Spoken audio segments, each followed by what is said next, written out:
सिंधु दरिया में 6 नवा कैनाल कढण खिलाफ खिप्रो में पेस्टिसाइड वर्कर्स जे सॾ ते वापारियुनि, शहरनि, आबादगारनि ऐं शागिर्दनि पारां खिप्रो वाह खां प्यादल रैली कढी वई, जेका सिंधु ते धाड़ो नामंज़ूर, सिंधु ख़ातिर झेड़ो आहे, हिन पाणी ख़ातिर झेड़ो जा ज़ोरदार नारा हणंदे शहीद चौक खिप्रो ते पहुती, जिते रैली जलसे में तब्दील थी वई।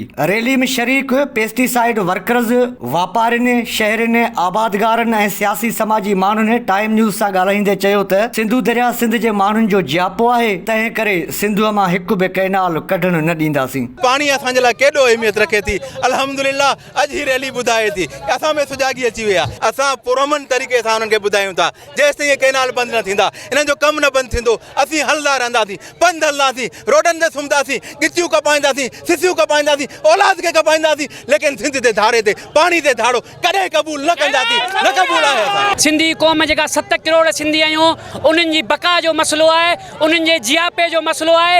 ही डेली नवां नाटक, कॾहिं ग्रेडर थर कैनाल, कॾहिं चोलिस्तान कैनाल, कॾहिं कालाबाग डैम, हिननि जी डेली आए ॾींहुं का न का नाटक। हाणे हिननि जेके 6 कैनालनि जी रिथाबंदी आहे, उहा सिंधी माण्हू खे मुकमिल मारण जी साज़िश आहे। ऐं अहिड़ा हुकुम ऐवाननि में वेठल माण्हुनि खे चवां थो, ख़ासि तौर ते मौज़ूब दुनिया खे चवां थो त असां सिंधी माण्हुनि जो वजूद ख़तरे में आहे।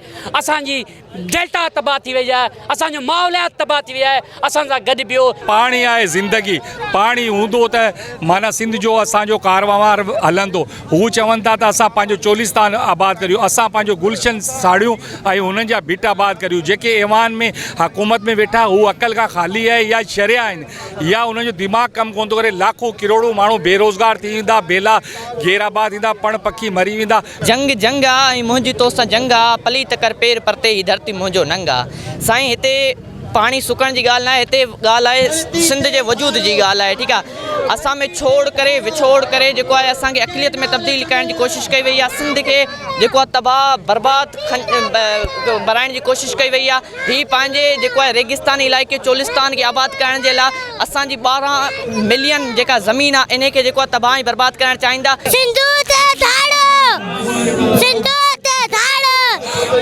नामंज़ूर, सिंधु ते धाड़ो नामंज़ूर, सिंधु ते धाड़ो नामंज़ूर। ख़ासि करे टाइम न्यूज़ वारनि टीम खे बि जसदा ॾियूं, जेको सिंध जो सगारो आवाज़ बणिजी सिंध जे हर मज़लूम, हर मारू माण्हू जी मालिकी करण लाइ भरपूर आवाज़ उथारे थी। ऐं असां उमेदु कयूं था अली काज़ी में त जेसीं ताईं इहा सिंधु दरिया जे मथां कैनाल जी जेका स्कीम रद्द न थींदी, ओसी ताईं सिंध जो भरपूर आवाज़ हीअ टाइम न्यूज़ जे प्लेटफॉर्म ते उथारींदो रहंदो।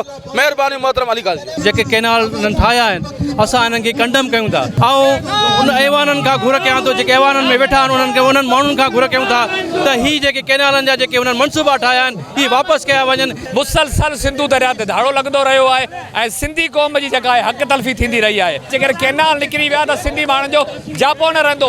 अलाह न करे जेकॾहिं सुबुह जो सिंधी माण्हू जेके आहिनि गाड़ियूं ऐं बंदूकूं ऐं लठियूं खणी रोडनि ते न अची वञनि ऐं पाकिस्तान जे लाइ को मसइलो न पैदा करे छॾनि। उनजे करे असीं चऊं था हुकुमराननि खे, थोरे जेके बि असांजा ॿिया वसवार आहिनि, त हे पाकिस्तान जी जापे जो मसइलो आहे, सिंधी क़ौम जो मसइलो आहे, पाकिस्तान जी जेको आहे सालमियत जो मसइलो आहे। मुज़ाहिरीन जो चवणु हो त समूरी सिंध सरापा एहतिजाज बणियल आहे ऐं कैनालनि खे मुकमल रद्द करे चुकी आहे, तंहिं करे ही मनसूबो ख़तमु कयो वञे। ॿी सूरत में सिंधी क़ौम पंहिंजे जियापे लाइ मज़ामत पुण कंदी। कैमरामैन सां गॾु असद शाह, टाइम न्यूज़, खिप्रो।